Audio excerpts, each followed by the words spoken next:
আসসালামু আলাইকুম ওয়া রাহমাতুল্লাহি ওয়া বারাকাতুহু। প্রিয় দর্শক, আপনাদের সবাইকে স্বাগত জানাচ্ছি দৈনিক আমার দেশের রমজান মাসের বিশেষ আয়োজন রমজানের আমল। রমজানের আমলে আজকে তৃতীয় বারের মতো আপনাদের সঙ্গে দেখা হচ্ছে। আজকে যেই আমলটি নিয়ে কথা বলবো, এটি হলো রমজানের খুবই সৌন্দর্যপূর্ণ, বৈশিষ্ট্যপূর্ণ এবং অনন্য একটি আমল, সালাতুত তারাবি বা তারাবির নামাজ। আমরা জানি রাসূলুল্লাহ সাল্লাল্লাহু আলাইহি ওয়াসাল্লামের বিখ্যাত হাদিসে আবু হুরায়রা রাদিয়াল্লাহু তাআলা আনহু থেকে যেটি বর্ণিত হয়েছে, সহিহ বুখারী এবং সহিহ মুসলিমে সংকলিত হয়েছে। রাসূলুল্লাহ সাল্লাল্লাহু আলাইহি ওয়াসাল্লাম বলেছেন, মান কামা রমাদানা ঈমানান ওয়া ইহতিসাবান গুফিরা লাহু মা তাকদ্দামা মিন যামবি।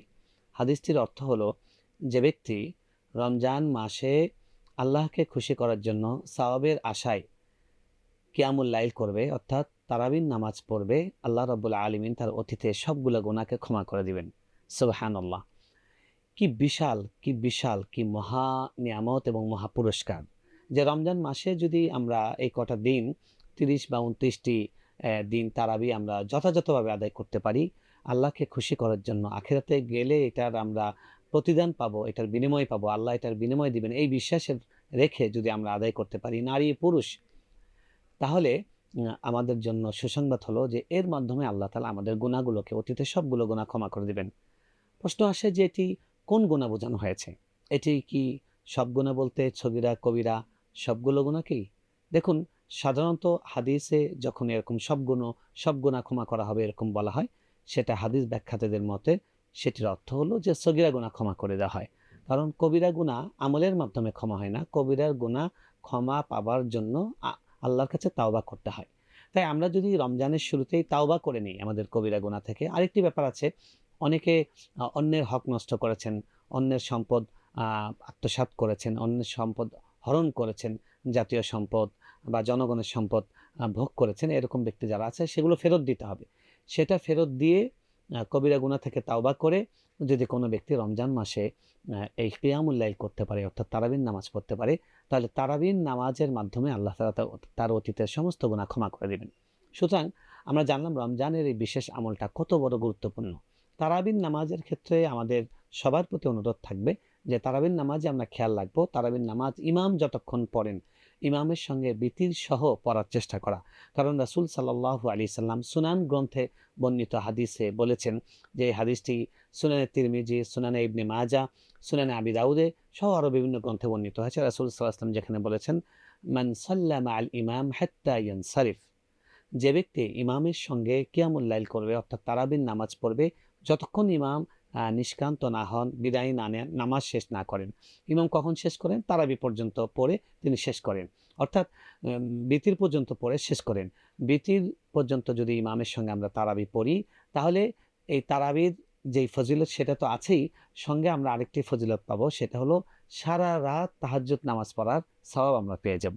সুতরাং কেন, আসুন সওয়াবের এই ভরা মৌসুমে আমরা প্রত্যেকে চেষ্টা করি তারাবির নামাজ যথাযথভাবে, যথাযথ গুরুত্ব দিয়ে, মনোযোগ সহ, পরিপূর্ণ অভিনিবেশ সহ আমরা আদায় করি এবং আল্লাহ রাব্বুল আলামিনের কাছ থেকে তারাবির মাধ্যমে অতীতের গুনাহ ক্ষমা করে নিই, আর বিতির পর্যন্ত পড়ে সারা রাত তাহাজ্জুদের সওয়াব আমরা সবাই অর্জন করি।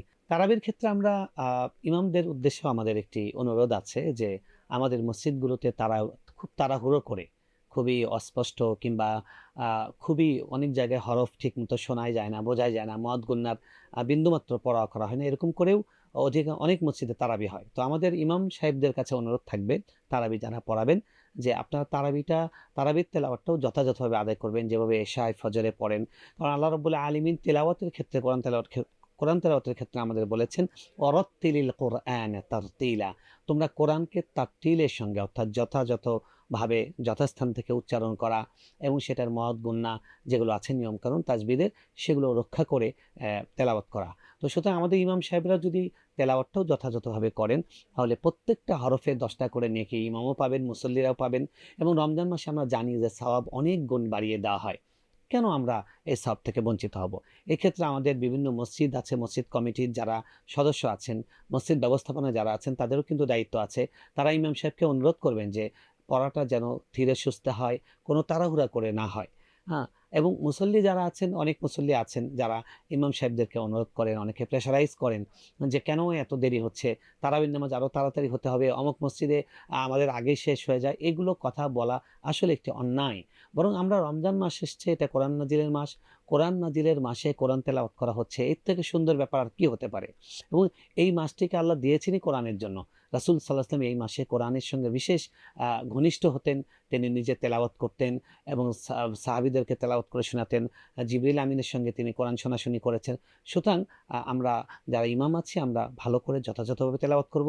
আমরা মুসল্লি যারা আছি আমরা ধৈর্যের সঙ্গে আমরা খুব মনোযোগ দিয়ে তারাবির তেলাওয়াতগুলো শুনবো। এটার দ্বারা একদিকে তারাবির ফজিলত সওয়াব আমরা পাচ্ছি এবং ইমামের সঙ্গে বিতির পর্যন্ত পড়ে আমরা ফজর পর্যন্ত কিয়ামুল লাইলের অর্থাৎ তাহাজ্জুদের সওয়াব পাচ্ছি। একই সঙ্গে আমরা এর মাধ্যমে একটি কোরআন শুনে শুনে খতমের মহা কল্যাণও লাভ করছি।